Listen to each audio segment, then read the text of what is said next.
what we are trying to do as the society is try to push more of a development of the industry and GIS and geospatial technology, move away from being only seen as a tool for public sector and try to empower the private sector a little bit. So when Richard approached me, I was actually very, very excited because as a person, I've been employed in the private sector for my entire tenure. And I don't know if that's a privilege or a curse, that's up to you guys, but I have seen the value, I have seen how geospatial technology and how GIS has improved and the potential from visiting conferences and visiting other countries. There's so much that can be done and be gathered from this. I think that we are really limiting ourselves as a country if we don't actually try to pursue this as you said, the fourth industrial revolution. We could be a player on the world front, not just in Trinidad and the Caribbean. We could actually do this. It's all about innovation. It's all about developing our capacity. It's all about us as GIS professionals pushing the envelope and saying, hey, we need to try harder. So right. So about us, we were established in 1996. So we've been here for a while. Our aim is to facilitate coordination and collaboration for geospatial technology for the benefits of good governance, citizens, and business. There's a nice little snapshot from our conference, I think in 2017. So we're NGO. We have a very active membership. We have a very powerful executive, as Richard said. We are very open to questions, and anyone who's willing to join the society or even just share our interest, we're most welcome. So I'm here to talk to you guys about GIS and geospatial technology. Now, I stole the tagline from Esri, the science of where. I was trying to come up with an innovative something catchy. I couldn't. I really couldn't. I think this summarized it so succinctly. So I just popped it in there. Now, I decided to go with geospatial technology and not just GIS, simply because we always focus on GIS as GIS analysis and just collecting data, and we sometimes fail to realize that GIS is just part of a bigger science. So we talk about, So we talk about GIS, which can incorporate spatial analytics, geocoding, which is addressing, I think TT Post is having, they're doing the whole postal coding system, web mapping and cartography. The industry has moved away from static maps, so now everything is web-based. So that's a very powerful direction that we are going in. We have GPS and GNSS, so we have data collection, surveying, because we need data. That incorporates asset tracking and, of course, navigation. Now you go into remote sensing, Earth observation. So aerial photography, where we have little drones, are very, very commonplace. So it's not very difficult to collect data. And then you have imagery analysis, so you can actually analyze imagery using remote sensing. And then we have emerging technologies, which is why we have Leslie here. So we have telematics, you have business intelligence, you have building information modeling, you have 3D scanning. So the industry is growing. There's a lot of new fields I can get into. There's not just restricted to GIS. So this term, geospatial technology, we're trying to coin that a little bit and refer to it as that. So obviously, geospatial technology and GIS would not exist or be a talking point if they were not some sort of benefits or advantages to them. So very, very, very brief, very broad. So improve business decision making.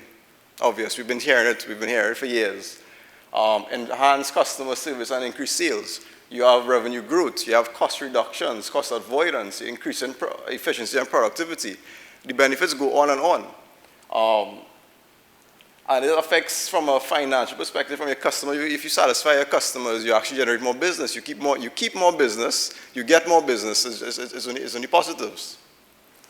Now, stemming from this now, we're going to look at some applications of GIS, which is basically why we're here.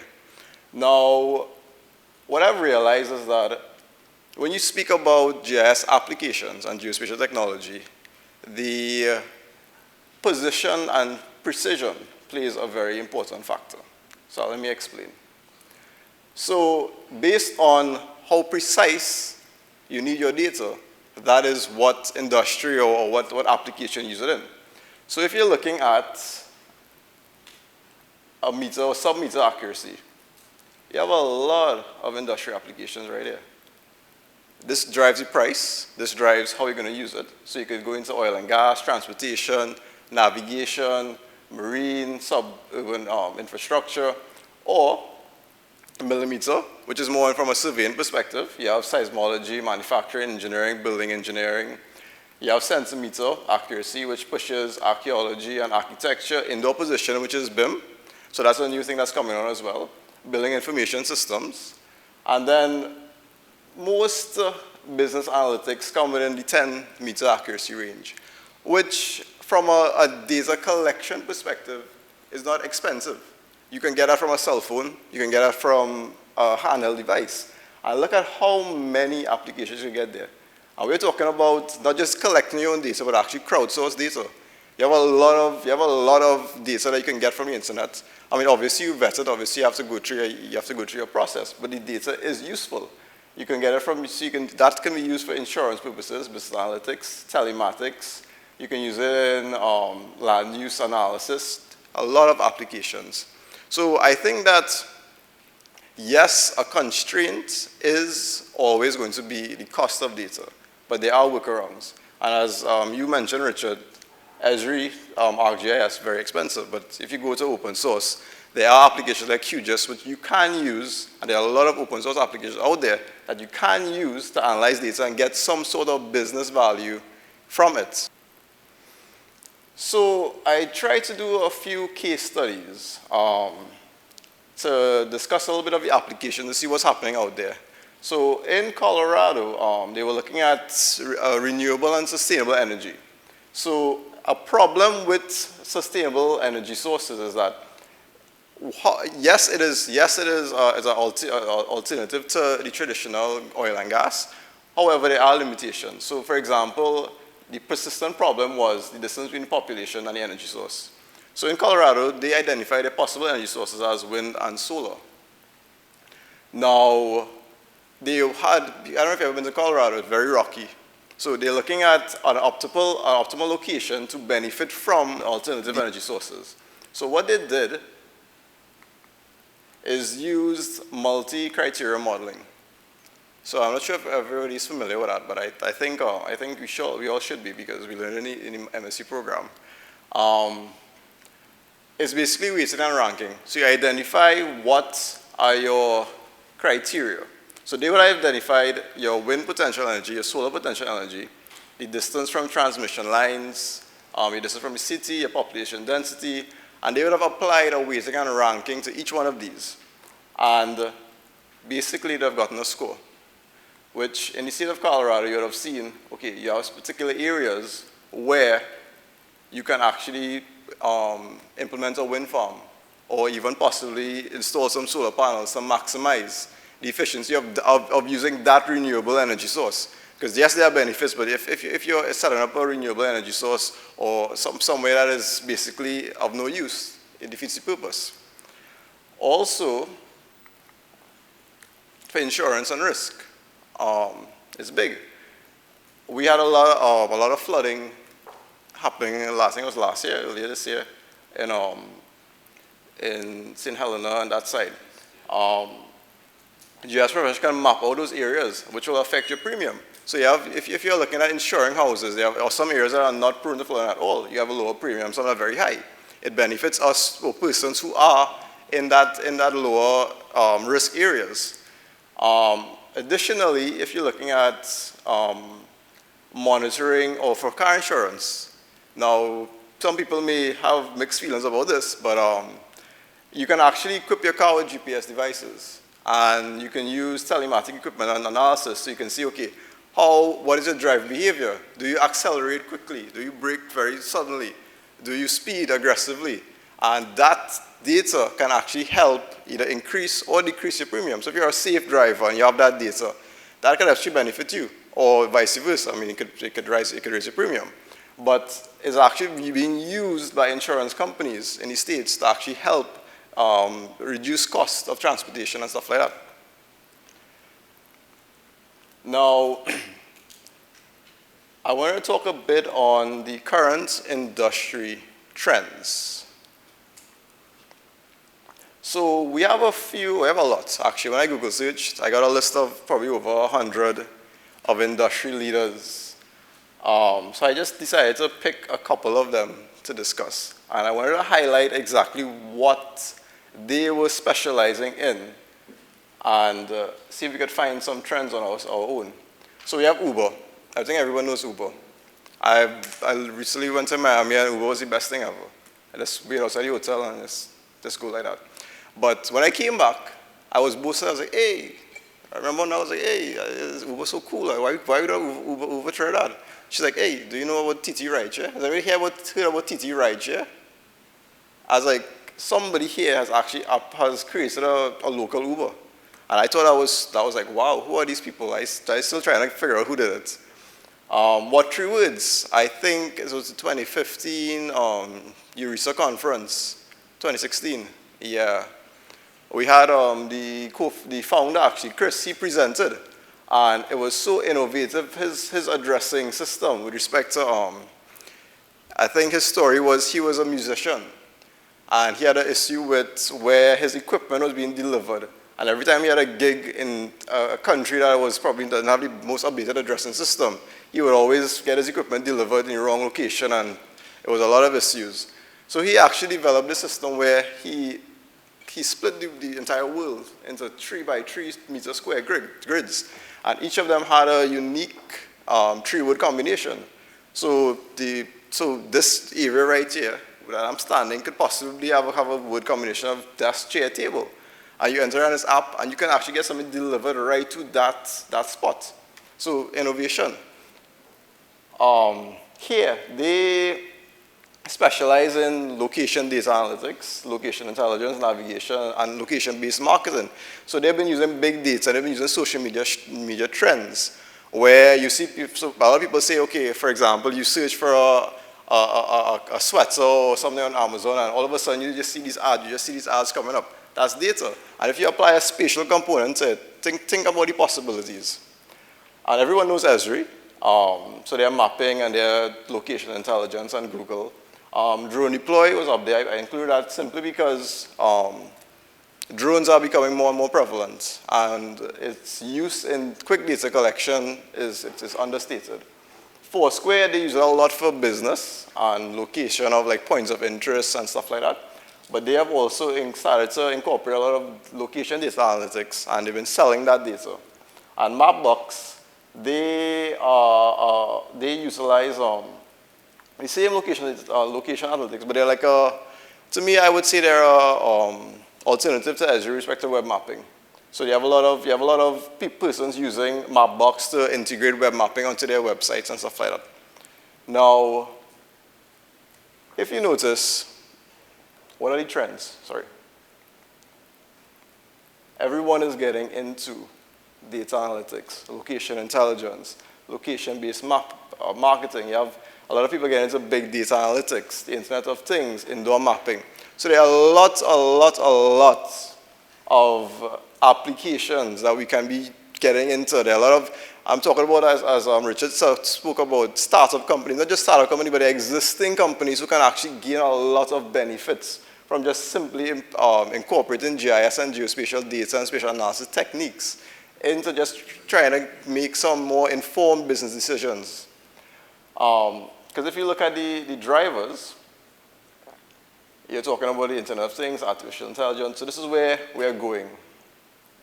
We have our geospatial technologies here.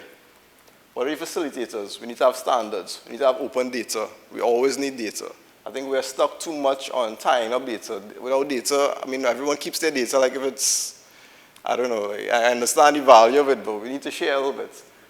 How does that improve processes? Your business intelligence, digital engineering, workflow automation. Think about how you can automate a business process.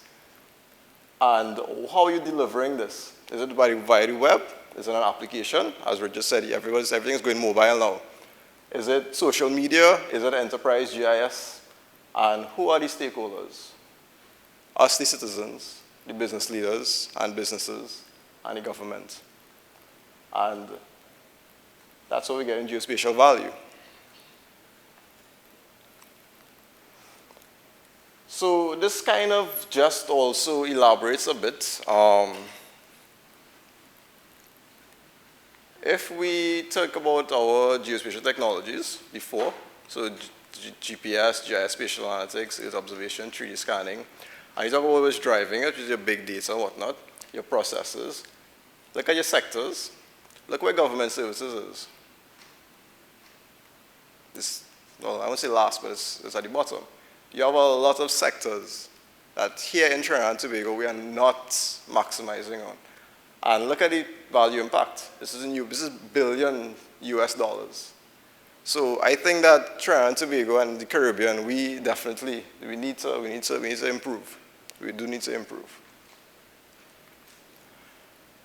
This shows your global market size. Now, GNSS and position, which is GPS. Now, let's look at the trends, because we're all GIS professionals here. Look at the trends. It's increasing. GPS on the rise. GIS analysis and spatial analytics on the rise. Look at the projections. You also have Earth observation on the rise. And your total. The world is moving into data. The fourth industrial revolution is here, as Richard said. We need to capitalize. Now, while preparing for this, I did a quick search, and I was thinking, okay, what current businesses? And this one caught my eye, Walgreens. So Walgreens developed this app called Wall Map. And it's a simple thought. And I was like, wow, this is so innovative. They were actually collating data on sales for stuff like flu medicine. And they were able to build a data set. And they actually would have sold this data set to the health organizations in I think there's the World Health Organization and the head in the US. I forgot what they call the organization. Yeah. And they would be able to literally show what states, what seasons, and where people were getting sick, and so a seasonal flu.